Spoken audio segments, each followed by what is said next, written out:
akan menyampaikan materi yang pertama, yaitu konsep wilayah dan tata ruang.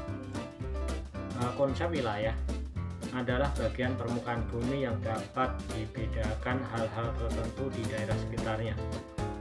Wilayah dapat dibedakan menjadi dua, yaitu wilayah formal dan wilayah fungsional. Baik, sebelum kita bahas apa sih sebenarnya perbedaan wilayah formal dan wilayah fungsional, kalian ada yang tahu? Baik, kalau gitu mari kita bahas satu persatu. Yang pertama yaitu wilayah formal, wilayah di muka bumi yang didirikan berdasarkan keseragaman atau homogen.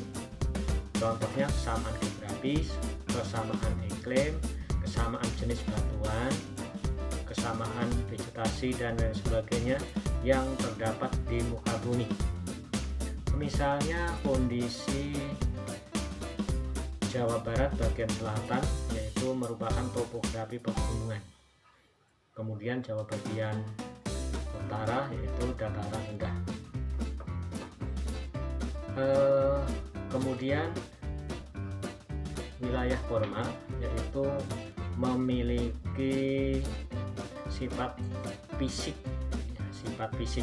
atau alamiah, seperti daerah pertanian dan pegunungan, daerah hutan atau daerah pantai. Yang kedua yaitu wilayah fungsional, wilayah yang memiliki ciri kegiatan yang berhubungan dengan pusat kegiatan ekonomi. Contohnya Jakarta, Bogor, Bekasi, dan Tangerang. Wilayah fungsional itu ditandai dengan adanya arus kegiatan transportasi dan komunikasi, sehingga menunjang pertumbuhan dari setiap wilayah. Baik, itu mengenai perbedaan wilayah formal dan wilayah fungsional.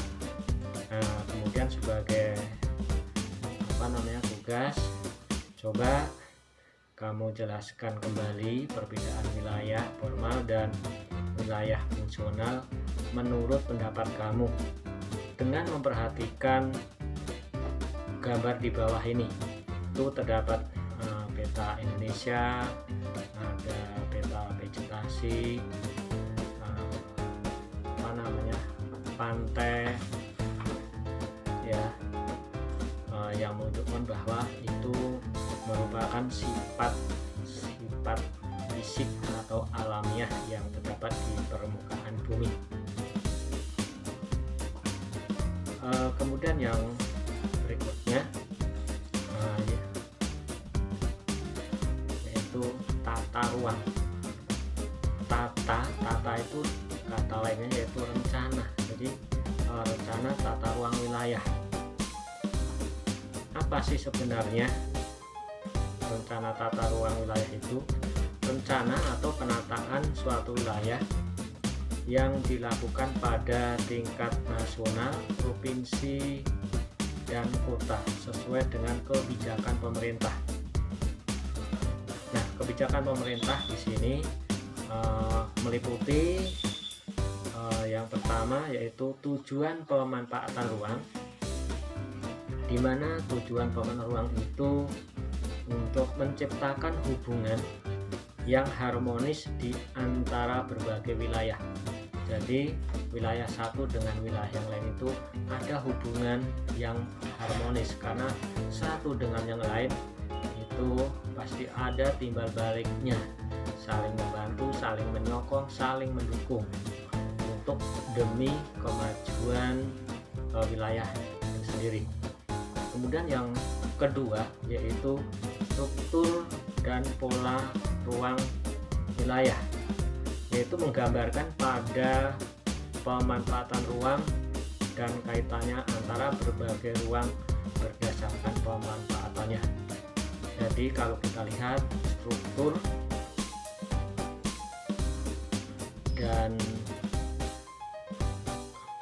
tata ruang wilayah khususnya di negara Indonesia itu tentunya mulai dari struktur dari pusat ya, kemudian dengan provinsi, kabupaten atau kota, kecamatan, kemudian kelurahan atau desa, langsung yang terakhir sampai RT RW. Nah, itu merupakan salah satu unsur yang satu sama lain saling mendukung.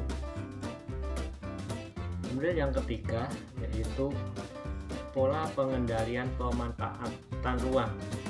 Jadi dalam hal ini tentunya pemerintah punya kebijakan ya dan strategi yang perlu ditempuh agar rencana pemanfaatan ruang itu dapat dikendalikan, sehingga dalam pembangunan dan penataan ruang itu disusun rapi sesuai dengan rencana yang sudah diprogramkan, baik itu mulai dari pemerintah pusat, daerah sampai ke tingkat bawah. Tentunya sama-sama saling bekerjasama untuk mendukung yaitu penataan ruang sehingga serasi dan harmonis. Baik itu tentang wilayah dan tata ruang. Kemudian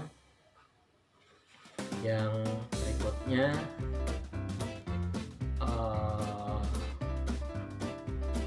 yang ketiga yaitu pusat pertumbuhan.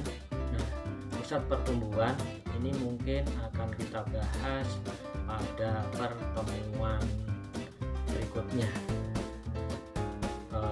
Terima kasih atas perhatiannya. Assalamualaikum warahmatullahi wabarakatuh.